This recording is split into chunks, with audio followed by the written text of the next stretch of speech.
to another episode of The Spoken You with Jeff and Brett. Hello, hello, hello. Welcome, everybody. So glad you could join us here on The Spoken You in our discourse to seek knowledge. From knowledge comes wisdom, but is preceded by questioning, and that's what we're here to do. Today, it's all about tickling where you feel most uncomfortable. We're talking about sensitivity. So I think the best way to jump into this topic would be to start to kind of define what it means to be a sensitive person. And I think for me, the best way to do that would to talk about maybe a more formal definition of it. So in doing some research, this woman named Elaine N. Aron, she's a PhD, she started studying the topic of sensitivity in the early 1990s. She says it's relatively common with as many as 1 in 5 people possessing it. Aaron, who has written multiple studies on books on high sensitivity, including The Highly Sensitive Person, has also developed a self-test, which you guys can later go on and take a test. It's on Huffington Post if you want to find out if you're a highly sensitive person or not. But she comes up with about 16 different points that talk about what it means to be a highly sensitive person. And I guess for the sake of argument, instead of going into all 16, I'll just fire a few at you, Brett, and kind of ask you what you think of them. So let me just rattle off a couple that they say a person, they feel more deeply, they're more emotionally reactive, they're probably used to hearing, don't take things so personally and why are you so sensitive, they prefer to exercise solo, it takes longer for them to make decisions, or they're more upset if they make a bad or wrong decision. And I'm curious to you if any of those couple that I just rattled off resonate with you either as a person in general, or if you've ever run into or encountered somebody like this and you maybe have an anecdote about them, or what's your reaction to someone like that? Yeah, man. That's a lot me. For what it's worth. It's hard. As a dude, you wanna come off a bit tough, whatever. But I don't know if it's being a healer or being a whatever. You want to call me a wuss? Maybe. I think I resonate with a lot of that. I'm not sure about the whole decision thing as much as the other parts, but I don't know. I guess as a person that meditates, I always felt that compassion is a really valuable virtue to develop. And as I've gone deeper and deeper, because I haven't always been that way, but I think meditation has definitely encouraged the notion of compassion. Looking at this guy, in Vietnam with his legs blown off, and feeling a great deal of remorse, or at least just maybe not remorse, but compassion for the guy. And I think that really is a detriment in such a rough and tumble place like New York, or But I don't know. I definitely have had situations where being sensitive has saved my life, but it's also made me a person who maybe cares too much or something like that. Well, let me go into that, because that's an interesting point regarding sensitivity and you as a male in this situation, and how people derive that. Is it a sexism thing? Do we look at males not allowed to be sensitive? You mentioned meditation, compassion, and a couple of these topics that don't normally get associated with masculinity. And I'm wondering, and you mentioned in New York and this kind of rough and tumble feeling, but it's aided you and helped you get through situations. Now, are we looking at this culturally here incorrectly of how we value sensitivity, and is it a masculine femininity issue?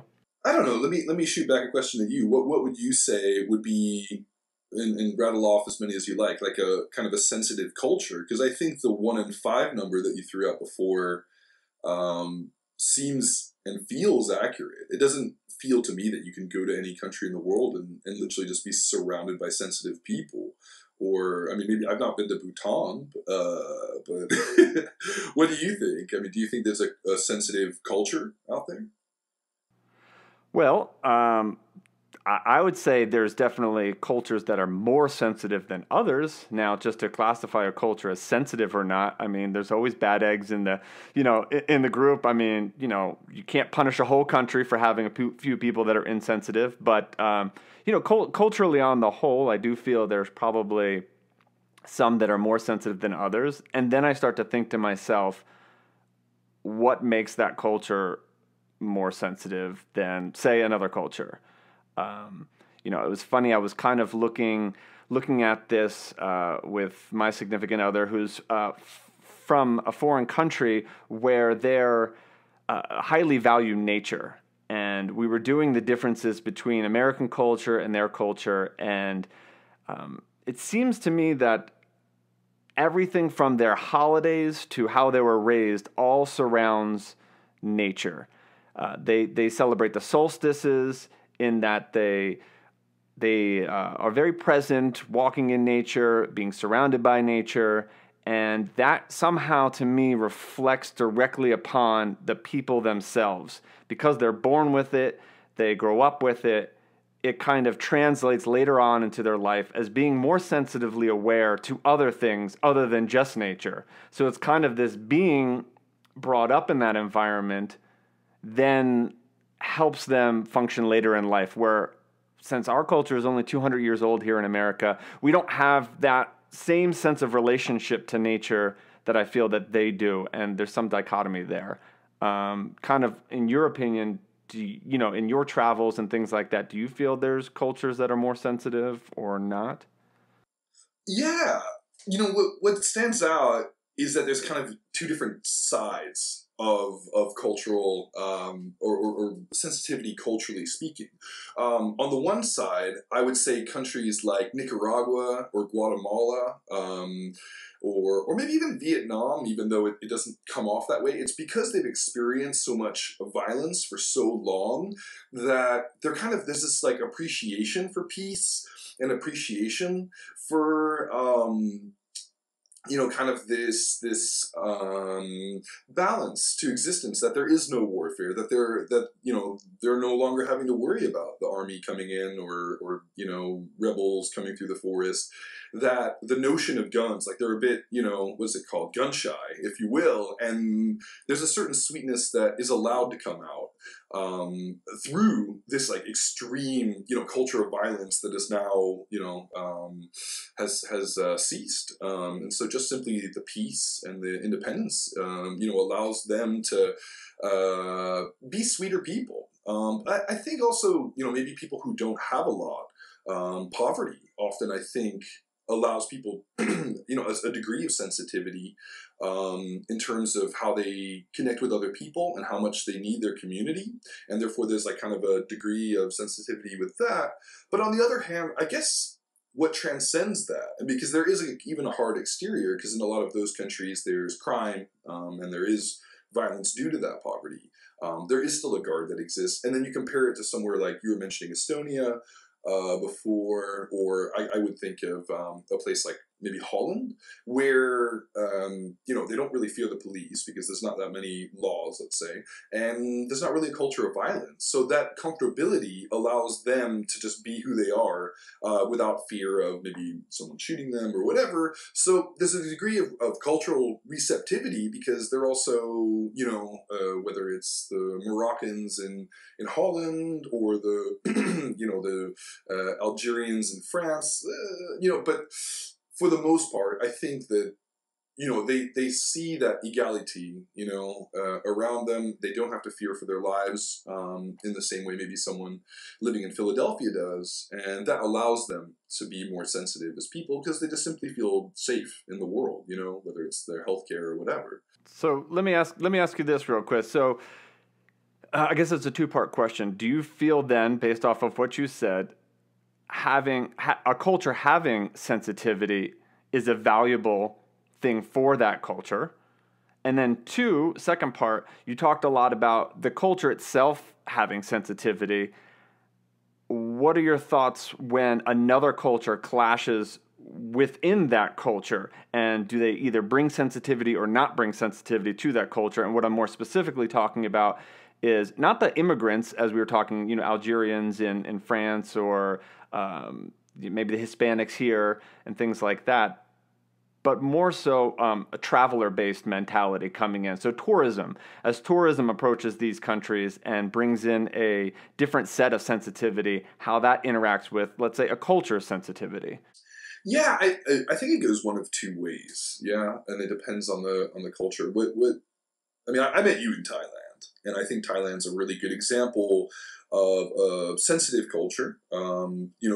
The men aren't overtly masculine outside of maybe kickboxing or other pursuits, whatever. And I would almost call it a feminine culture. But when you go to a place where we met in Koh Adong, or Trong, which was like the city just outside of there where there wasn't too many people, there would be little kids that like run up and like, hello, and run away. And there was a real sweetness to everybody. Like, whoa, what are you doing here? And let me guide you around as much as I can. As where if you went somewhere like Koh Tao or various other islands that have been kind of, smashed over several decades by entitled Germans, English, and Italians, you didn't really feel that they had the same sensitivity to your needs or your experience there. And I think that's why people often were like, well, I want to get out of the tourist traps because I want a more authentic experience, because that's where that sensitivity lies. In the small, in my experience, small farm towns or small beach towns, anywhere offer just a better human and cultural experience than, say, a city where you can gain access, to McDonald's or Pizza Hut at any hour of the day, because I think cities in general are tougher places and don't allow people to be as sensitive. Does it take you to be a sensitive traveler to seek that out, seek authenticity out? Do you think not highly sensitive people would seek out that experience of wanting to get that authenticity, let's say off the beaten path? Or do you think that's a trait of a traveler that is highly sensitive? Well, let's go back to Thailand, just because, brought it up. I think a lot of people go to Bangkok for the, most base reasons and profane reasons.